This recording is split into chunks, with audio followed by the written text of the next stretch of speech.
कथा में प्रवेश करते हुए गजेंद्र ने भाव से और करुणा से भगवान को पुकारा। कमल का पुष्प धारण करके भगवान का ध्यान करके उनके चरणों में अर्पित किया। भगवान से प्रार्थना की कि हे गोविंद, आप ही आए और मेरी रक्षा करें। तो उसी समय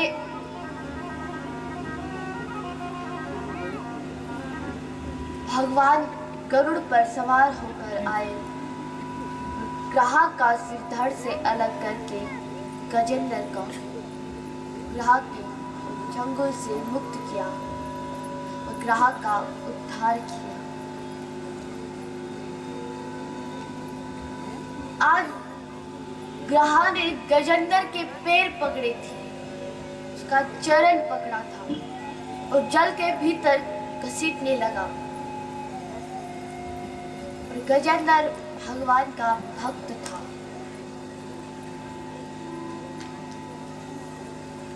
सदा भगवान को भाव से याद करता था। आज गजेंद्र के कारण ग्राहक के भगवान के हाथों से मुक्ति हो गई।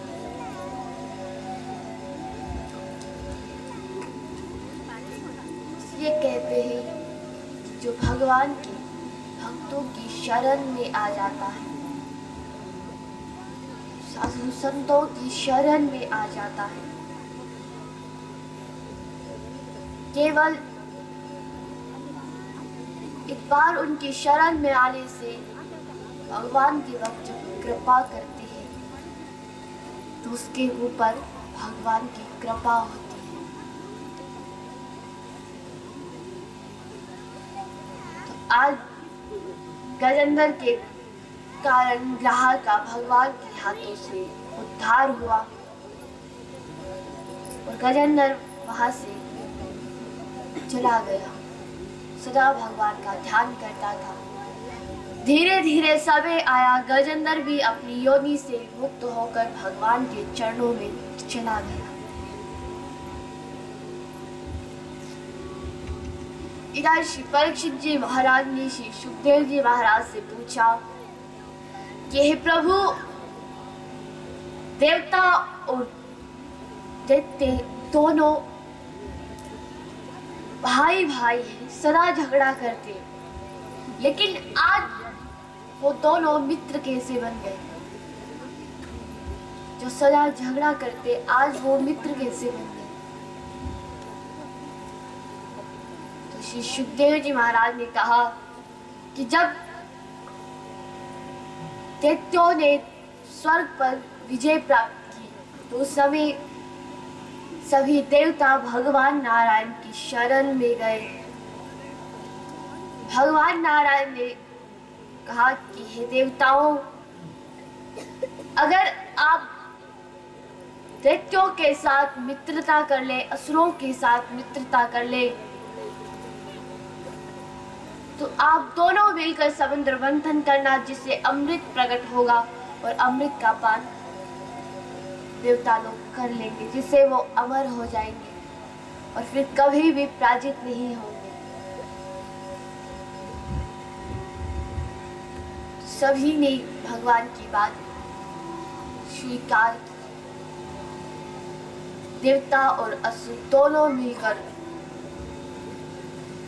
मंदराचल पर्वत को समुद्र के भीतर लाने लगी। उसी समय मंदराचल पर्वत इतना भारी था कि देवता और दैत्य दोनों उसके नीचे दब गए। तो स्वयं भगवान नारायण ने अद्भुत रूप धारण करके देवता और दैत्यों पर कृपा की। मंदराचल पर्वत को उन्होंने अपने हाथों में धारण करके समुद्र के अंदर स्थापित किया। वासुकी नाग से प्रार्थना की कि हे वासुकी नाग, अगर आप रस्सी का काम करेंगे तो आपको भी हम आधा हिस्सा दे देंगे। वासुकी नाग ने सोचा कि अगर मैं रस्सी का काम करूंगा तो मुझे आधा हिस्सा अमृत मिलेगा। तो उसने स्वीकार किया और तुरंत वासुकी नाग को रस्सी बनाई। सभी देवता मुख की ओर लगे। असुरों ने कहा कि हमारे कुल में सर्पों की जो पूंछ है वो अशुद्ध मानी जाती है, तो इसलिए हम वासुकी नाग की पूंछ नहीं पकड़ेंगे। भगवान ने कहा ठीक है।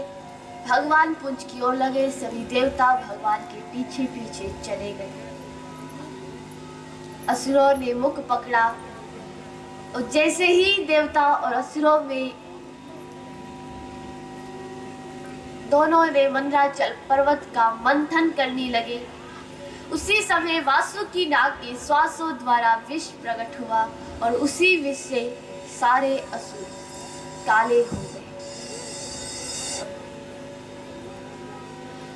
जैसे ही समुद्र मंथन करने लगे, धीरे धीरे मंदराचल पर्वत जल के अंदर डूबने लगा।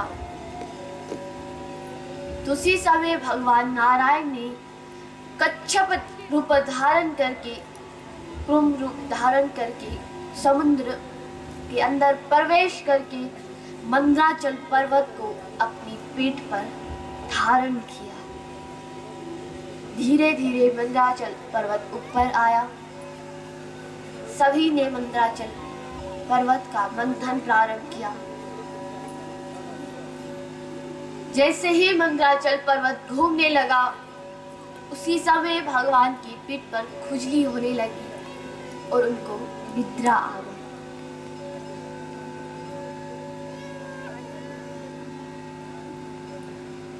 तो उसी समय समुद्र मंथन के दौरान सबसे पहले हलाहल नाम का विष प्रकट हुआ। हलाहल विष के प्रभाव से पूरी पृथ्वी कांप उठी। जहां देखो हाहाकार मच गया।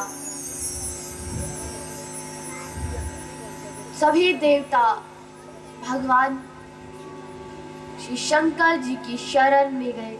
श्री शंकर जी से प्रार्थना की कि हे प्रभु, आप इस विष का पान कीजिए और हमारी रक्षा करें। श्री शंकर जी ने हलाहल विष को अपने हाथों में धारण किया। अपने मन ही मन भगवान श्री राम जी का ध्यान किया और वो विष का पान कर गए। वो विष मानो समुद्र का पाप हो। उसने श्री शंकर जी पर प्रभाव प्रारंभ किया, जिसके कारण भगवान के कंठ नीले पड़ गए और भगवान ने नीले कंठ को अपना आभूषण समझा और नीलकंठ महादेव से जाने जाते हैं।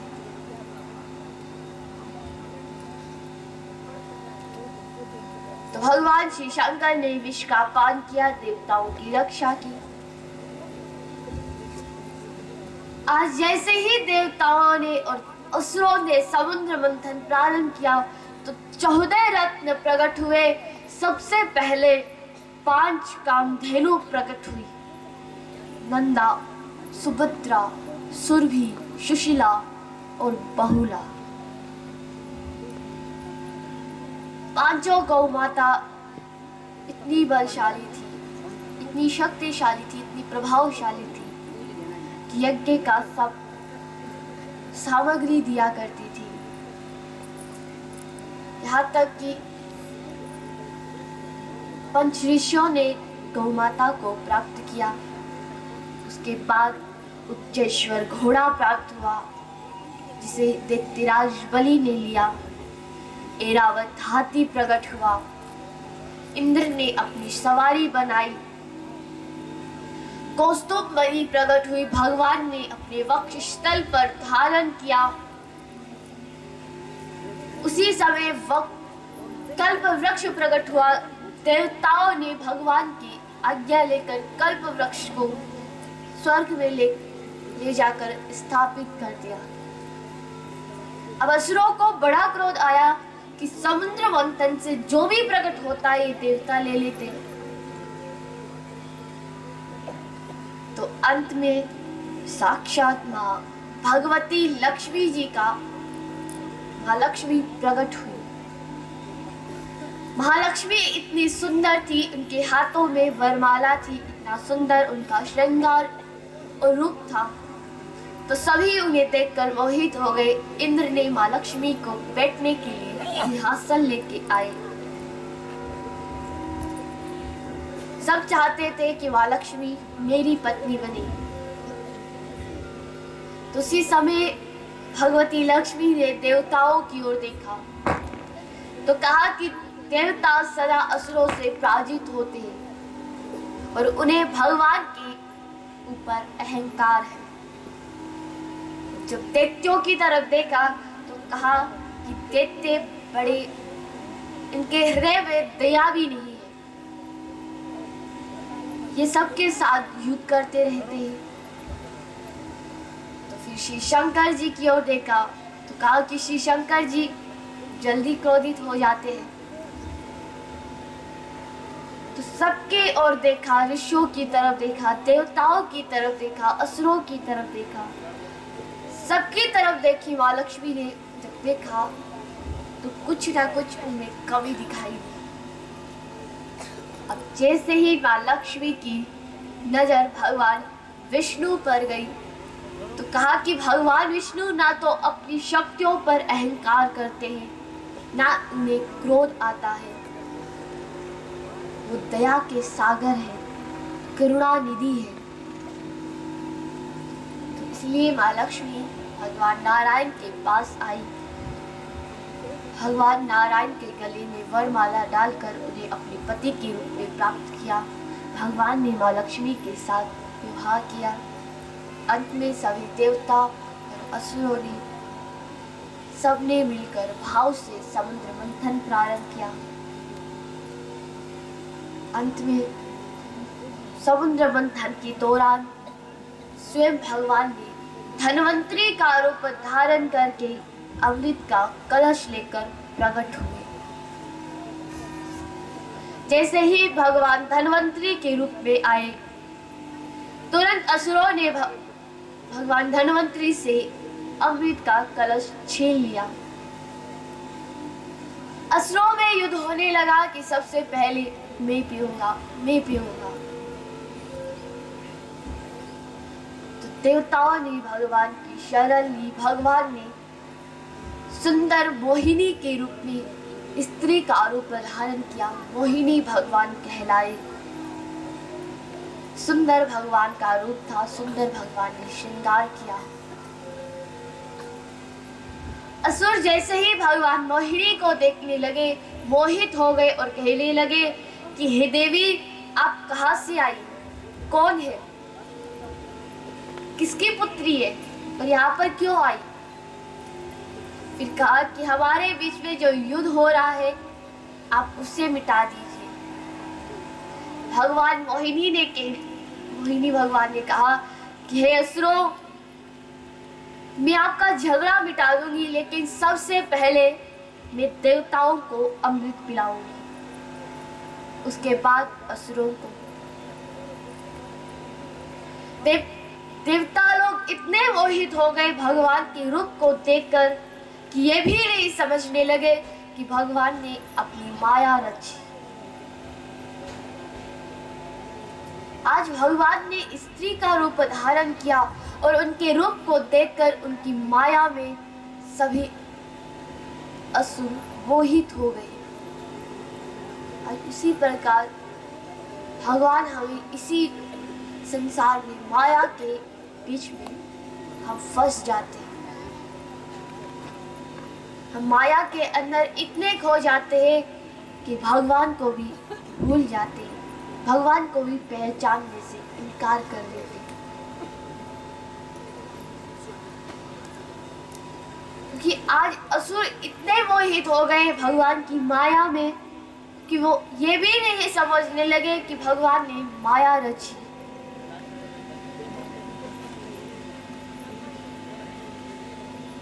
वैसे ही हम इस संसार में इतने मोहित हो जाते हैं, इतने मग्न हो जाते हैं कि हम ये भी भूल जाते हैं कि हमारी आयु कितनी शेष और है, हमारी आयु कितनी और लंबी है।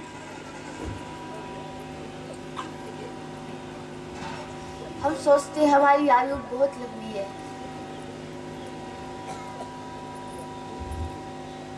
भगवान की माया में इतने खो जाते हैं कि भगवान को भी भूल जाते हैं।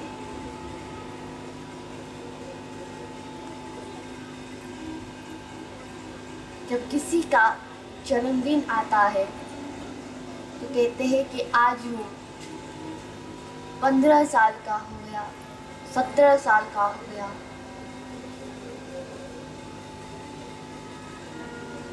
सोचते कि अभी तो इसकी आयु और से भगवान का नाम ले लेंगे।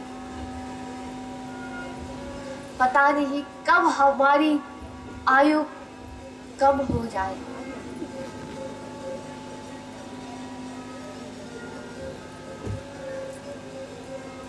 जब हम 80 साल के होते तब सोचते हैं अब हम इतने बड़े हो गए, अब भगवान का नाम ले ले, लेकिन फिर भी भगवान का नाम नहीं आता। भगवान की सबसे बड़ी भक्ति सबरी। सबरी 5 साल की थी बचपन में। उसके जब विवाह हुआ था तो सबरी इतनी सुंदर नहीं थी, कुरूप थी। उसके पति ने उसका परित्याग कर दिया तो उन्होंने भगवान के भक्त की शरण ली, संतों की शरण ली। तो साधु महात्मा ने कहा कि हे सबरी, तुम भाव से भगवान श्री राम जी की पूजा अर्चना करो।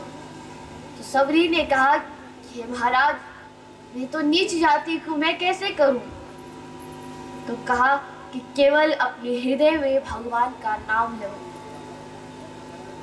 उनका नामों का जाप करो। वो एक दिन तुम्हारी पुकार सुनकर तुम्हारे पास आएंगे।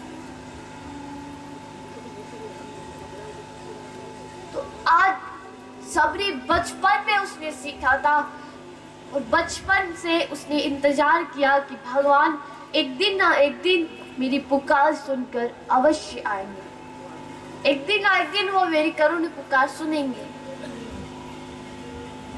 सदा भगवान की प्रतीक्षा करती थी। अपने आश्रम की साफ सफाई करती और मार्ग की दूर दूर तक सफाई करती थी।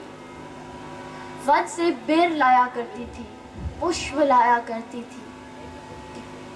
यही भाव था कि भगवान आएंगे और मेरी सेवा स्वीकार करेंगे।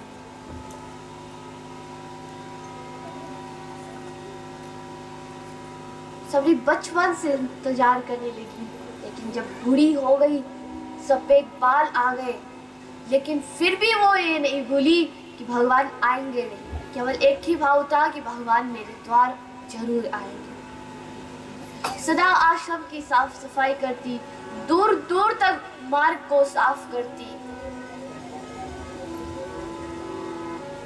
वन से बेर लाया करती थी, पुष्प लाया करती थी। लेकिन भगवान जब वन में गए, 14 वर्ष वनवास में रहे, तो समय भगवान को लंका जाने के लिए बहुत सारे मार्ग थे, लेकिन वो उसी मार्ग से आए जिस मार्ग पर सबरी रहा करती थी। केवल सबरी की पुकार सुनकर आए, उसके भाव को देखकर आए। और जब भगवान आए, दूर दूर तक मार्ग साफ थे, कंकर पत्थर नहीं थे, क्योंकि वो सोचती थी अगर भगवान आएंगे तो कंकर पत्थर चुप जाएंगे। तो भगवान आए, उसके आश्रम पर रुके, विश्राम किया, और यहाँ तक कि सबरी ने झूठे बेर भगवान को खिलाए। सबरी नहीं चाहती थी कि भगवान खट्टे बेर खाए, वो चाहती थी भगवान मीठे बेर खाए। केवल भगवान ने भाव देखा। सबरी जाति की नीच थी, लेकिन फिर भी भाव देखा भगवान। उसकी जो तड़प थी भगवान को बुलाने की, वो करुणा भगवान ने देखी। आज भगवान की पुकार सुनकर, सबरी की पुकार सुनकर भगवान आए। उसी प्रकार अगर कोई भाव से सबरी की तरह भगवान को पुकार लेता है, भगवान चले आते हैं। केवल भगवान भाव देखते हैं।